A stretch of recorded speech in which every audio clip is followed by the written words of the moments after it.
Hey guys, so here we are to talk about enzymes. Specifically, we want enzymes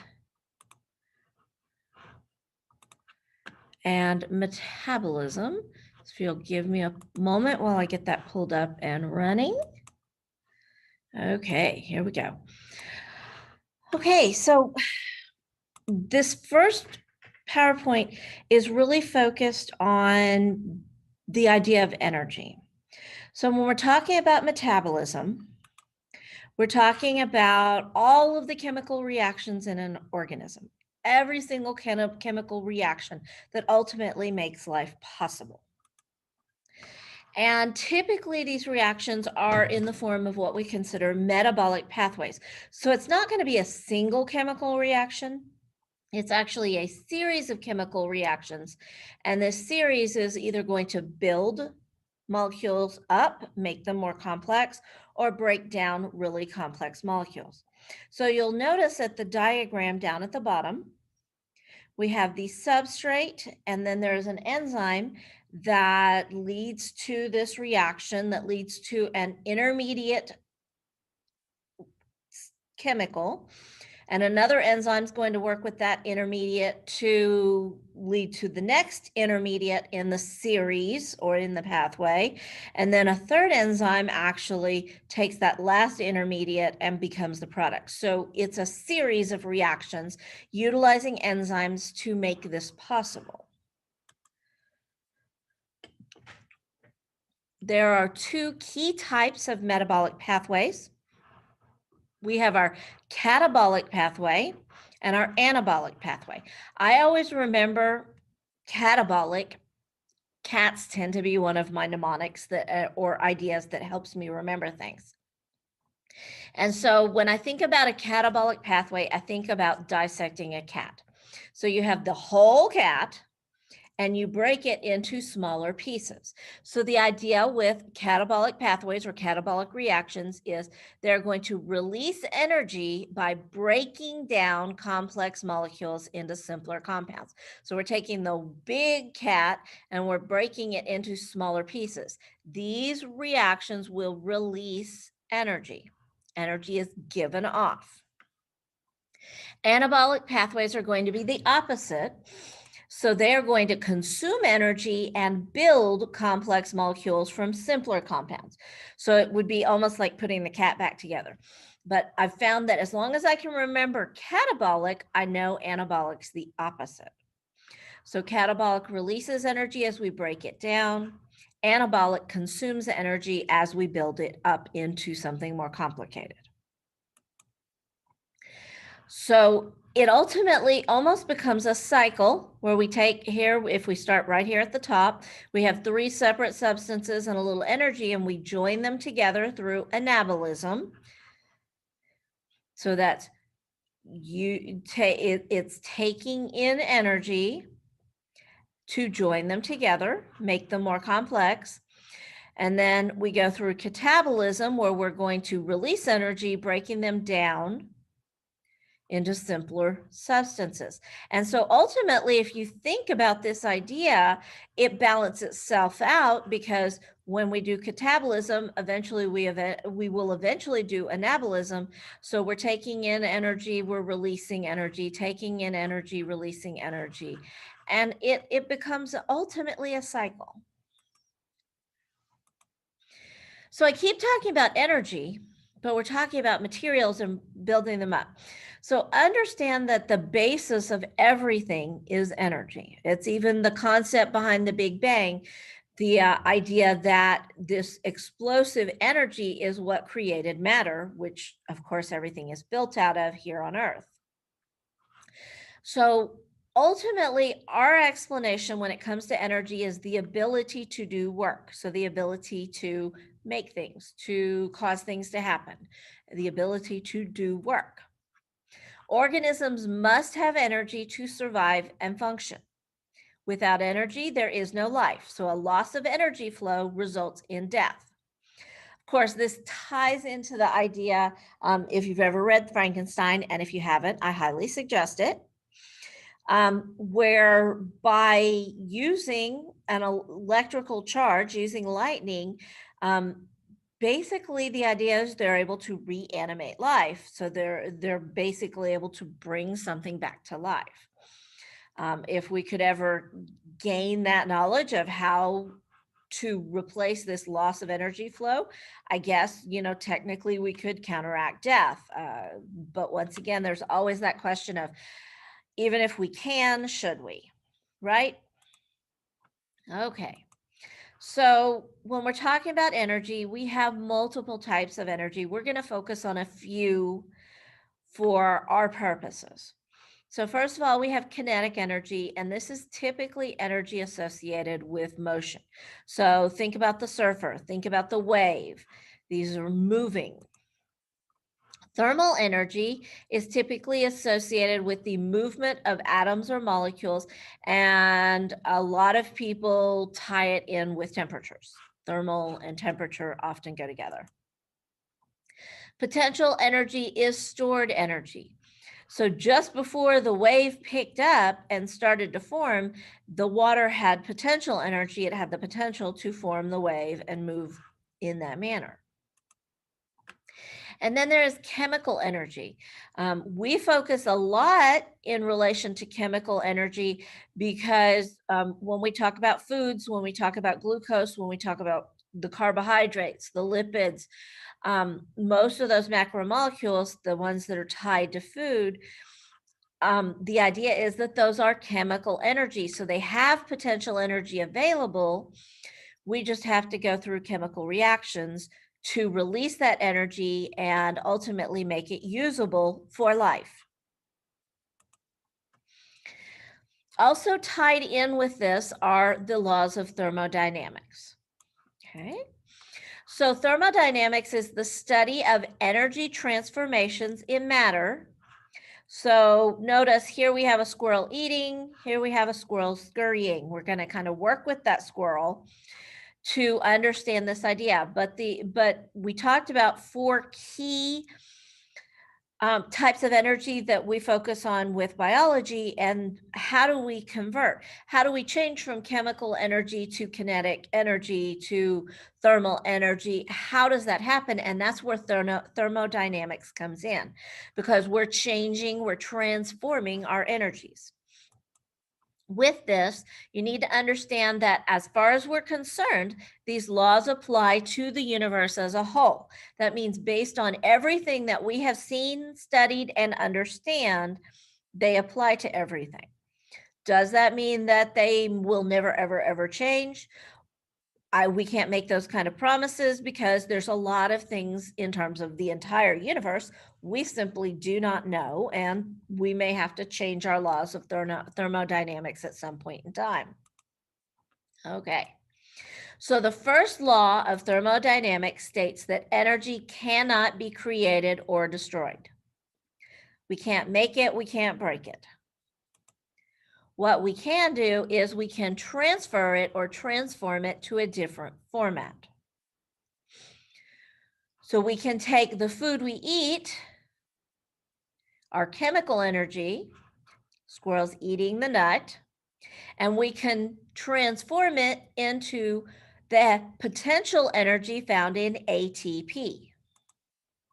So the chemical or potential energy stored in the nut is going to get transformed ultimately into kinetic energy for the squirrel to climb the tree. But we have a step in there where we change it from one form, chemical energy, to another form, ATP energy, which is still potential. And then we utilize that ATP energy, we break it out to provide the kinetic energy for the squirrel to climb the tree. The second law, energy transformation increases entropy or disorder of the universe. So this ties into an idea called chaos theory. And the idea is that as one thing becomes more organized, other things become more chaotic, because we always have this balance within the universe of organization and chaos. So when we transfer or transform the energy, so we eat the nut, we turn it into ATP. Some of the energy that was in the nut becomes unusable and is typically lost or given off as heat energy. This is energy that actually, this heat energy is what part of what helps maintain our body temperatures. And then as we use the ATP energy, we also lose some as heat, which is also helping with the body temperature. But the rest of the energy is used to help the squirrel scurry along the trees. So as the squirrel climbs the tree, some of the energy is going to be released as heat. We want to keep this as basic and simple as possible, obviously. There's a lot behind all of this. We're keeping it at a fairly simplistic level. So hopefully you're understanding. And so this entropy, that's the part that a lot of people struggle with, is this idea of chaos, of disorganization, of disorder. And the idea is that if one thing becomes more organized, something else is going to become less organized to keep the balance of this energy entropy concept. So we'll tie in some misconception checks. So let's start here. Cells create organized structures by taking in less organized starting materials. So we take in amino acids and build proteins, build structures out of these amino acids. So we're making it more organized. If this is true, how do cells not violate the second law of thermodynamics? So if we're making more organized, how are we not destroying the entropy in the cell? And the idea is that after the squirrel ate the nut, catabolic reactions turned complex molecules in the nut into the simpler ones, into the amino acids, which then we use to build the new protein. So we're going from a catabolic to an anabolic. And remember what we said is ultimately they're like opposites to each other. So they're going to help balance out. As the squirrel climbs, it's also releasing carbon dioxide. That's what we exhale too. And water, which increase the entropy or the chaos or the disorganization of the system. So while we're organizing internally, we're disorganizing externally.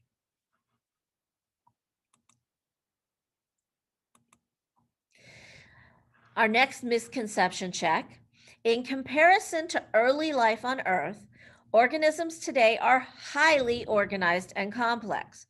So we're saying that stuff down here at the bottom of this cladogram is much less organized. And as we move and become more complex, go further along on our cladograms, things are going to become more organized, more complex. So once again, if we're getting more organized, what's that doing in relation to entropy? So the question then is, how does this increase in organization over time not violate the second law of thermodynamics? And so the idea is that the entropy of the organism may decrease as long as the total entropy of the universe increases.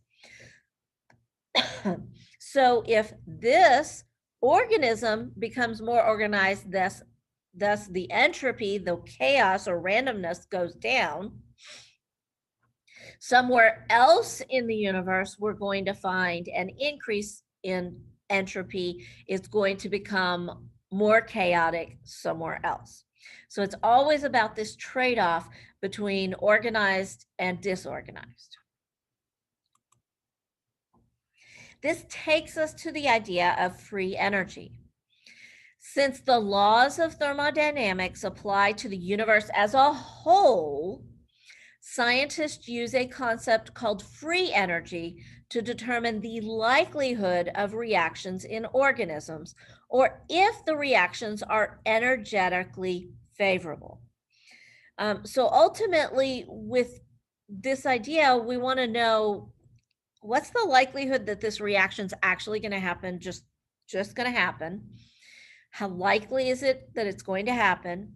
And if so, is it going to be giving off or gaining energy? And is that a good thing or a bad thing? I mean, that's ultimately what that's trying to say. So we have our delta G, that's our change in free energy, equals delta H, change in total energy, minus the temperature. And remember, we are using absolute temperature, so we're using Kelvin in these reactions, and the delta S, or change in entropy. And so if we're seeing a change in energy, we're going to also see a change in entropy. That's based on our laws of thermodynamics, specifically the second law. Okay, so the free energy change of reaction determines whether or not reactions occur spontaneously. So when we're talking about these reactions occurring, is it a matter of these two things come together and the reaction happens naturally? Or are they just sitting there and sitting there and sitting there and nothing happens until something triggers the reaction? Okay, so spontaneously, no outside input of energy required. So we're talking about if these two things happen to come next to each other, they're going to react, versus it's going to sit there and it's going to sit there and it's going to sit there until some energy source triggers the reaction. So based on free energy changes, we can actually classify our chemical reactions as exergonic or endergonic. You've heard of exothermic and endothermic. That's really focusing on those heat changes. Does it feel cool? Does it feel warm? These are along the same lines, but you may not always feel the temperature, but it still has to do with, is it taking in energy or releasing energy? So exergonic reactions are those that release energy. So you'll notice here we have our reactants, and the reaction occurs and we get our products. So the change in energy would refer to the energy between the reactants and the products. And you'll notice in this case, the reaction is spontaneous and the change in energy is less than 0. So it's going down. This is releasing energy. It's giving off energy. Cellular respiration is probably our biggest example when it comes to exergonic reactions in the cell and in living things. Then we have our endergonic reactions. These are reactions that are going to absorb energy. So you'll notice here that our delta G is greater than 0. So it's going to actually increase. The reactions are not spontaneous and they will absorb free energy. So we're going to see an increase in our delta G. Photosynthesis is an example. So notice here's our reactants. We've got our carbon dioxide and we've got our water. They're going to absorb, take in energy to get to our products, because our products, and in photosynthesis, the energy that we're absorbing comes from the sunlight, right? So that's the energy we're taking in, so that our product will have more energy than our original reactants did. It's not spontaneous, so it has to kind of have a little energy trigger to start. So the idea is that living cells have a constant flow of material in and out of the membrane.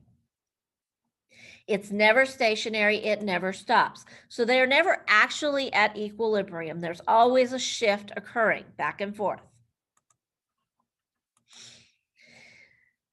When we talk about cells and the kinds of work, because remember, when we're talking about energy, we're talking about work. There are 3 key kinds of work that cells will perform. The first is mechanical, some sort of movement. It may be cilia beating. We may have chromosomes moving as the cell divides. It may be contraction of muscle cells so that they're going to contract and relax, contract and relax. We have transport. We just finished doing our unit talking about transport. So we're pumping substances, we're moving substances across membranes against spontaneous movement. So remember how we talked about the sodium potassium pump and the idea that we're trying to move it kind of against that natural gradient. So it naturally wants to move one way and we're pushing it, pumping it the other direction. And that was the basis of all of our active transport, was this idea about going against that spontaneous movement, that natural movement that would be occurring. And then we have our chemical work. This is synthesizing molecules, building polymers from monomers. So we're building proteins, we're building lipids. We even build carbohydrate structures. So as we build from these molecules, we are performing work. Okay, tied in with all of this idea of energy, we need to talk about ATP. Adenosine triphosphate, ATP, is the molecule that we use as the source of energy to perform work. So we may eat pizza and we get carbohydrates and lipids and proteins and all of those things from it, but we break them down and then we have to transfer that energy into this molecule to be able to use it. Think of it like you can't go down to Brookshire's and buy a box of donuts with euros. Well, euros are money and they're perfectly valid. They're not the currency of the US, so they don't work. We have to exchange those euros for dollars. So ATP would be our dollars. It is the energy that is used in the living tissue, in the living organism. So we have to get the energy out of other things and we have to put them in the form of ATP. So ATP couples exergonic reactions to endergonic reactions to power cellular work. So remember, ultimately, taking into account the two laws, first and second law of thermodynamics, we know that basically if we do one thing, it's going to make it go one way and eventually it's got to go the other way. So exergonic process drives the endergonic process. One basically pushes forward the other. Organisms obtain energy by breaking the bond between the second and third phosphate. If you remember, let's look back at the picture real quick. We have 3 phosphates, hence the triphosphate. And so what we're saying is there's energy stored in this bond, and we break this bond to release the energy. And amazingly enough, we put them back together to store energy. So they're going to obtain energy by breaking that bond between the second and third phosphate in a hydrolysis reaction. And remember, hydrolysis is how we break, and dehydration, synthesis, or condensation reactions are how we put things together. So ATP turns into ADP, adenosine triphosphate to adenosine diphosphate. Phosphorylation is the released phosphates will move to another molecule to give energy. So phosphorylation, we're going to actually take the loose phosphates and stick them on, storing energy. So we're going to kind of go through the process of hydrolysis of ATP. So you'll notice that our little molecule here, our water molecule, see the Mickey Mouse, is moving over towards this spot between 2 and 3. When it breaks that bond, it releases the energy. And we now have a ADP, 2 phosphates, and we have a free phosphate, and we have the energy that was released. This comes from the lowering of free energy not from the bond itself. So it's not so much the bond that releases the energy as lowering that free energy, making it available elsewhere. Sorry about that 8 o'clock start of day bell. Regeneration of ATP. So obviously now it's ADP, it doesn't have energy. And well, we know we've got to have that molecule to run our systems. So we have the ATP cycle for this process. So notice we have ATP plus water. Those two react through the hydrolysis reaction that releases the energy for cellular work and leaves us with ADP plus a phosphate around. Then we go through phosphorylation where we're going to add the phosphate back on. It takes energy from the exergonic process to reattach, and round and round and round we go. So the laws of thermodynamics tell us if a reaction is spontaneous, but it does not describe the rate of the reaction. Some spontaneous reactions move really, really slowly. I mean, they're so slow that basically they're useless for cells. They can't utilize them efficiently, but they still happen spontaneously. For example, the hydrolysis of sucrose to glucose would take nearly 1,000 years to happen spontaneously. That would be why a bowl of sugar can just sit on a table for time and time and time and nothing happens to it. So if it takes nearly 1,000 years for hydrolysis of sucrose, then how is it possible that cells do this each day without waiting 1,000 years? And the answer here would be enzymes, hence the focus to enzymes. Okay, and so our next topic that we're going to be talking about is enzymes. And I keep trying to stop sharing the screen and it was being difficult. So our next topic is enzymes, and that'll be our next video and our next set of notes. Bye.